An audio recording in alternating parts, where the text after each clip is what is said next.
Assalamualaikum warahmatullahi wabarakatuh. Sekarang saya akan membuat suatu video tentang supremum dan infimum. Namun sebelum kita memasuki supremum infimum, kita mesti tahu dulu yaitu batas atas dan batas bawah. Nah, sebelumnya, apa sih itu batas atas dan apa sih itu batas bawah? Makanya kita langsung ke definisinya.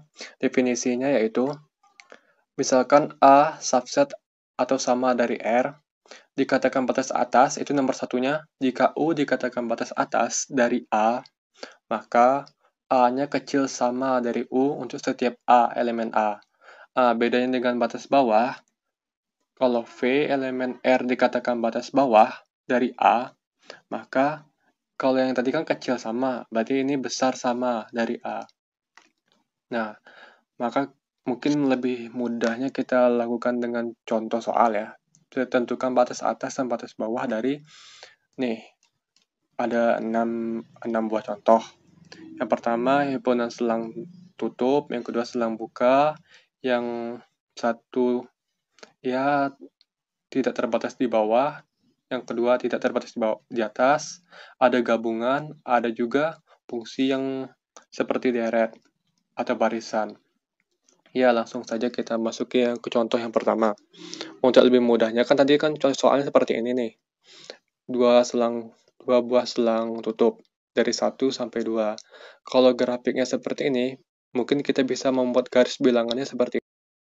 Nih, dengan definisi yang tadi seperti ini.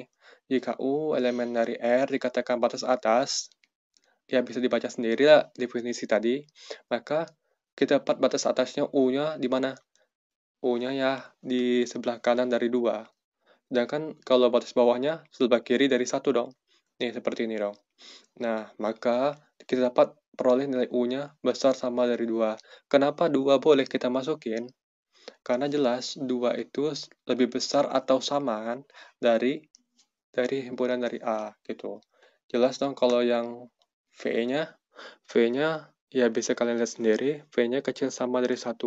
Kenapa 1 juga termasuk? Karena kecil sama kan, kecil sama dari A. Untuk setiap A elemen A yang di sini nih. Kan kecil sama nih. Nah, jadi kalau mintanya contoh, tentukan contoh kan, maka Anda bisa membuat contohnya 1 juga boleh, kalau batas bawah kan V kan batas bawah nih, 1 juga boleh, 0 juga bisa boleh, setengah juga boleh, min 1 juga boleh, min 2 juga boleh, seterusnya. Karena V-nya kecil sama dari A untuk setiap A elemen dari A. Karena nggak di dalam ini, dia kan di bawah ini nih. Kalau begitu juga dengan batas atasnya. Batas atasnya 2 boleh, 2,5 boleh, 2,3 juga boleh, 5, 10, sekian boleh juga. Karena U-nya besar sama dari A untuk setiap A elemen dari A. Nah, kita masuk ke contoh soal yang kedua, yaitu selang buka. Untuk selang buka, ya kan gambarnya sama aja, cuman di bagian sininya tumpul, di sininya tumpul kan. Nah, dengan definisi yang sama seperti tadi, kita peroleh nilainya U-nya besar dari 2 ke atas ya, dan itunya juga kok bisa sama sih? Kok duanya sama-sama bisa masuk? Ya, kalau saya ngambil nih, kan ini tadi kan batas atasnya besar sama dari 2, yang itunya kecil sama dari 1. Kok duanya masuk? Karena 2 itu kan besar sama, juga termasuk dong. Nih, karena 2 juga boleh. Ini yang batas batas bawah terlebih dahulu ya. Batas bawahnya ini. Batas bawahnya 1, 0, min 1, min 2 gitu kan. Kok satunya masuk? Karena 1 itu kecil sama. Kan 1 ini kan 1. Lebih kecil dari 1. Berarti juga termasuk dong kecil samanya. Itu kecil. Juga termasuk dong kecil samanya gitu. Ini besar dari 2 kan. Juga masuk dalam besar samanya gitu. Makanya 1 dan 2 juga masuk gitu. Nah, untuk C, yang C ini barisannya, nih, kalau diilustrasikannya seperti ini, dia minta hingga dong. Nih, kita tahu dong batas atasnya pasti di atas 2 dong. Sama seperti tadi. Dan batas bawahnya, nih, minta hingga ke kiri dong. Secara logika, batas atasnya berapa tuh? 2 ke atas sama seperti yang tadi. Saya ambil contoh yang sama seperti yang tadi. Ini disengaja. Jadi, karena batas atasnya bisa kita boleh 2, 3, 5, ya karena untuk U-nya yang ini nih, yang ini, selalu besar sama dari C dong, untuk setiap C elemen. Dan sedangkan V-nya tidak ada. Kenapa V-nya tidak ada? Karena di sini, kalau dalam logika tadi, kalau minta hingga buka, otomatis V-nya tak hingga, minta hingga dong. Sedangkan V itu harus bilangan real. Minta hingga itu kan bukan bilangan real kan? Jadi, ya karena minta hingga itu bukan bilangan real, jadi akibatnya apa? V-nya tidak ada. Kita buktikan. Nih, misalkan terdapat V-nya elemen real, merupakan batas bawah dari R. Kan batas bawah dari bilangan real kok kita tetapkan batas bawah dari R. Nah, kita kan nggak tahu V-nya itu di lebih dari 2 atau kecil dari 2. Maka kita buat kondisi dulu. Untuk V-nya itu besar dari 2, nih, V-nya besar dari 2, ambil aja di sini kayak, maka terdapat nilai C yang berapa? 1 kan? Boleh juga. 0 juga boleh. Saya nggak di sini mengambilnya 0. Sehingga C yang 0 tadi lebih kecil dari 2. Sedangkan yang lebih kecil dari 2 ini elemen dari C. Akibatnya apa? V bukan batas bawah. Kan ini, kalau V-nya besar dari 2, berarti V-nya di sini dong. Di sini dong. Seharusnya V itu yang di sini kan? Di sini. Kita ambil contoh di sini. C-nya di sini. Kalau V-nya di sini, C di sini, otomatis dong V yang di sini bukan batas bawah. Karena ada bagian dari C yang di sini. Nah, untuk V-nya kecil sama dari 2, berarti V-nya itu di kisaran ini, dari minta hingga sampai 2. Kan ini bilangan real nih. Maka terdapat V kurang 1. Misalkan V-nya di sini, misalnya ya, maka V kurang 1 misalkan di sini. Kan V kurang 1 lebih kecil dari V. Ya kan? C sama dengan V kurang 1 lebih kecil dari V. Akibatnya, V juga bukan batas bawah. Nah, dari 3 contoh ini, maka nih, berarti kan pemisalnya salah nih. Maaf ya, tadi ya. Nah, jadi pemisalannya salah. Kalau pemisalan salah, berarti jadi V-nya tidak terdapat di R gitu. Jadi tidak ada batas bawah. Nah, untuk contoh D dan E mungkin bisa kalian kerjakan sendiri. Ya, mungkin dicatat dulu. Untuk tadi kan yang tidak terbatas di bawah. Ini kerjakan coba untuk tidak terbatas di atas. Yang ini ada himpunan gabungan dengan titik gitu. Ini sama aja sih. Langsung kita masuk ke nomor 6. Nah, nomor 6 ini barisan. Kalau barisan seperti ini ada V-nya nyangkut nih. Barisan seperti ini, nih, kita buka dulu aja barisannya seperti apa sih. Gitu. Nah, jadinya barisan seperti ini. Untuk N yang sama dengan 1 kan 2 nih. 1 tambah 1 per 1, 2. Untuk N yang sama dengan 2, 1 tambah setengah kan? 1 setengah. Untuk N sama dengan 3, 1 sepertiga ya, seterusnya gitu. Jadi kan grafik ini pernah nggak mencapai 1? Nggak akan pernah kan? Paling 1 tambah 1 per 1 juta kan? Itu pasti lebih besar dari 1 gitu. Jadi kita ilustrasikan seperti ini gambarnya. 2 di sini, 1 di sini, pasti nggak akan mendekati 1 dong gitu. Secara logika kita tadi kita pelajari bahwasanya U itu pasti berada di atas kurva yang selang yang ini kan, selangnya angka 2 ini kan. Jadi U-nya di sini dan V-nya di sini. Betul kan? Nah, sekarang jadi contoh untuk U berapa? 2, 3 ya, sama aja seperti yang tadi. Dan contoh untuk V sama dengan ini. 1, 0, ini. Nih, 1 masuk kan. 0, sekian. Misalkan kalian nggak tahu nih cara kira-kira gambar itu dari mana ke mana, kalian nggak tahu. Jadi, kalian bisa mendekatinya dengan seperti ini. Atau dengan gini ya. Karena N itu kan bilangan asli kan. Maka 1 per maka N itu besar sama dari 1 dong. Untuk setiap N elemen N. Betul kan? Jadi, 1 per N, 1 dibagi N. pasti lebih besar dari 0 atau kecil sama dari 1 dong, untuk setiap n elemen n. Ini.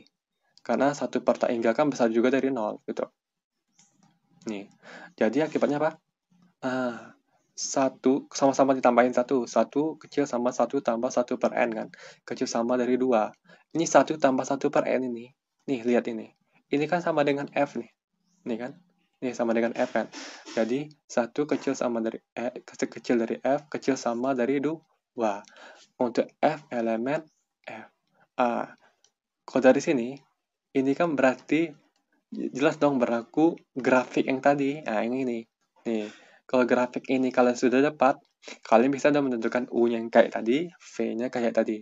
Dari sini, pasti kalian bisa menentukan lagi ini contohnya, contoh U dan contoh V-nya. Jadi, dari sini ini, kita tuh cuma menentukan grafik selangnya. Karena kalau kalian sudah tahu selangnya bentuknya seperti ini, kalian akan mudah menentukan bahwa batas atasnya berapa, batas bawahnya berapa, gitu kan. Sekarang ke bagian supremum dan infimum. Nah, supremum itu sendiri, definisinya seperti itu. Misalkan A subset atau sama dengan R, dan S elemen R. Dikatakan supremum dari A, jika dan hanya jika, pertama, S itu harus batas atas terlebih dahulu, dan S itu harus batas atas yang terkecil. Yang ini membuktikan bahwa dia yang terkecil. Kenapa dia yang terkecil seperti ini definisinya? Karena untuk setiap epsilon besar dari 0, jika S itu dikurangi dikit aja, bukan elemen dari A, nggak ada elemen A ini, maka dia yang seharusnya jadi supremum gitu. Makanya harus ada terdapat A epsilon elemen A itu. Maka harus ada A epsilon. Kalau nggak ada epsilon elemen A, maka seharusnya bukan dia yang supremum gitu. Dan ini definisi infimum, mungkin kalian juga udah tahu. Bedanya kalau ini tadi S dikurang, kalau ini T ditambah, itu aja. Karena infimum itu kan batas bawah terbesar. Kalau ada yang lebih besar dari itu, lebih besar dari ini, kiranya dia lebih kecil dari A epsilon, maka seharusnya dia yang infimum gitu. Makanya harus besar. Itu aja sih definisinya. Mungkin kita ilustrasikan ke soal. Nih, soal yang nomor 3 tadi, yaitu selang buka. Soalnya kan seperti ini. Maka, langkah pertama, kita harus tentukan dulu supremumnya berapa. Kalian kan pasti sudah tahu tuh, berapa supremumnya. Supremumnya pasti yang ada di sini nih. Nih. Berapa itu? 2. Ya, pertama kita klaim dulu bahwa supremumnya itu 2. Lalu kita buktikan. Pertama kita buktikan 2 itu batas atas. Nih, seperti ini. Jelas dong, 2 itu batas atas dari B. Karena 2 kan besar dari B. Otomatis dong, 2 besar sama dari B. Untuk setiap B elemen B. Nggak ada masalah dari sini kan. Kita masukin yang kedua. Kita klaim lagi dia yang terkecil. Buktinya apa? Nih, buktinya. Karena untuk epsilon besar dari 0, untuk epsilonnya besar dari 1, maka terdapat B epsilon sama dengan 1,8 elemen B, sehingga 2 kurang epsilon kecil dari B epsilon. Mungkin kalian kurang paham, ya kita ilustrasikan seperti ini. Nih, ini kan ada grafiknya kan seperti ini nih. Kalau epsilonnya besar dari 1, berarti 2 kurang epsilon di mana? 2 kurang epsilon di sini dong. Gak penting banget kan? 2 kurang epsilon di sini. Nih, sehingga kita ambil aja B epsilonnya di sini. Nih, jelas dong 2 kurang epsilon bukan batas bawah lagi kan? Itu aja. Jadi jelas yang supremum yang 2 yang batas bawah, yang batas atas yang terkecil. Karena di sini ada yang di sini loh. Jadi 2 kurang epsilon bukan batas atas lagi kan? Gitu. Sekarang untuk epsilonnya yang 0 kecil dari epsilon kecil dari 1. Berarti bisa di antara sini. Maka kita bisa mengambil B epsilonnya 2 kurang epsilon per 2 elemen B, sehingga 2 kurang epsilon pasti lebih kecil dari 2 kurang epsilon per 2 kan. B epsilon kan 2 kurang epsilon per 2. Mungkin kalian juga kurang paham, ilustrasinya seperti ini. Nah, misalkan 2 kurang epsilon, tadi kan kita menebak di sini kan. Maaf ya. Tadi kan di sini nih, kita mau nebak bahwa ini supremumnya 2. Kita harus membuktikan bahwa 2 kurang epsilon ini bukan batas atas lagi. Caranya gimana? Kita temukan yang nilai di sini. Nilai di sini berapa? 2 kurang epsilon per 2 kan? Ya, seperti itulah. Jadi, 2 kurang epsilon, untuk setiap epsilon besar 0, dia bukan batas atas. Jadi, batas atas terkecil apa? Yaitu 2. Itu aja buktinya. Kita masuk ke infimum. Kita ilustrasikan dengan contoh soal yang sama. Nih, soal yang sama ya. Nih, pasti gambarnya kalian udah tahu nih, seperti ini kan. Nah, dengan yang kita pelajari tadi, pasti kalian sudah tahu infimumnya berapa? 1 kan. Nah, pertama kita klaim dulu infimumnya 1. Baru kita buktiin. Jelas dong 1 itu batas bawah dari B, karena 1 kecil dari B. Otomatis dong 1 kecil sama dari B, ya kan? Jadi dia batas bawah. Sekarang kita masuki yang contoh yang kedua. Buktikan dia tuh batas bawah yang terbesar. Caranya gimana? Nah, untuk epsilon besar dari 0, untuk setiap ya, maka kita bagi lagi. Untuk epsilonnya besar sama dari 1. Kenapa sih aku bisa menebak dia tuh besar sama dari 1 ini? Kenapa? Karena 2 kurang 1 berapa? 1 kan? Makanya aku buat ke 1. Kalau ini 3 kurang 1, berarti besar dari 2. Gitu caranya. Nah, maka terdapat 1,8. Kan sehingga 1 tambah epsilon. 1 tambah epsilon di mana? 1 tambah epsilon di sini kan? Kalau epsilon besar dari 1, 1 tambah epsilon di sini atau di sini nih. Kita cari aja B epsilonnya 1, di sini. Jadi dia bukan batas bawah. Ya kan? Terus batas bawah itu kan harus di sini kan? Kalau di sini bukan batas bawah namanya. Gitu. Mungkin ilustrasinya gambarnya seperti ini. Nih, bukan 1 tambah epsilon di mana? Di kanan kan? Di kanan pokoknya. Nih, di kanan sini. Dan berarti B epsilonnya kita ambil yang di sana. Aku ngambilnya 1,8. Kalian boleh ngambilnya 1,2 boleh, 1,3 boleh, 1,5 boleh juga. Nah, sekarang untuk epsilonnya antara 0 dan 1. Otomatis dong 1 epsilonnya berada di antara 1 sampai 2 itu kan. Supaya tidak bisa, mungkin ilustrasinya bisa seperti ini.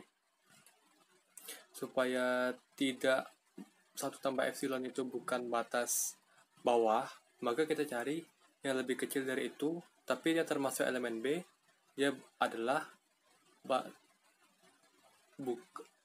pokoknya dia bukan batas bawah. Itu aja kita buktiin dengan mengambil nilai 1 tambah epsilon per 2. Kalau kita udah dapat nilainya 1 tambah epsilon per 2, otomatis dong 1 tambah epsilon bukan batas bawah, karena ada 1 tambah epsilon per 2 yang sehingga 1 tambah epsilon per 2 itu lebih kecil dari 1 tambah epsilon. Jadi 1 tambah epsilon bukan batas bawah. Nah, kita masuk ke soal ujian. Ini soal ujian saya dulu waktu kampus atau soal kuis. Ya, soalnya seperti itu. Supremum A-nya yang ditanya ada apa enggak, infimum A-nya ada apa enggak dengan himpunan seperti itu. Kita kan tahu bahwa kalau ilustrasi gambarnya pasti seperti ini kan. Maka batas atasnya di atas tak hingga, batas bawahnya di bawah 0, gitu kan. Nah, karena jadi yang ditanyakan supremum, di atas tak hingga itu kan bukan bilangan real lagi toh. Jadi akibatnya apa? A itu tidak terbatas di atas. Kalau A tidak terbatas di atas, akibatnya tidak memiliki supremum. Jadi kita bisa membuat bahwa tidak ada supremum atau supremum A-nya tidak ada. Bagaimana cara kita membuktikannya? Ya, karena A-nya bukan himpunan terbatas di atas. Kita perhatikan terlebih dahulu. Misalkan terdapat U elemen R merupakan batas atas dari bilangan real.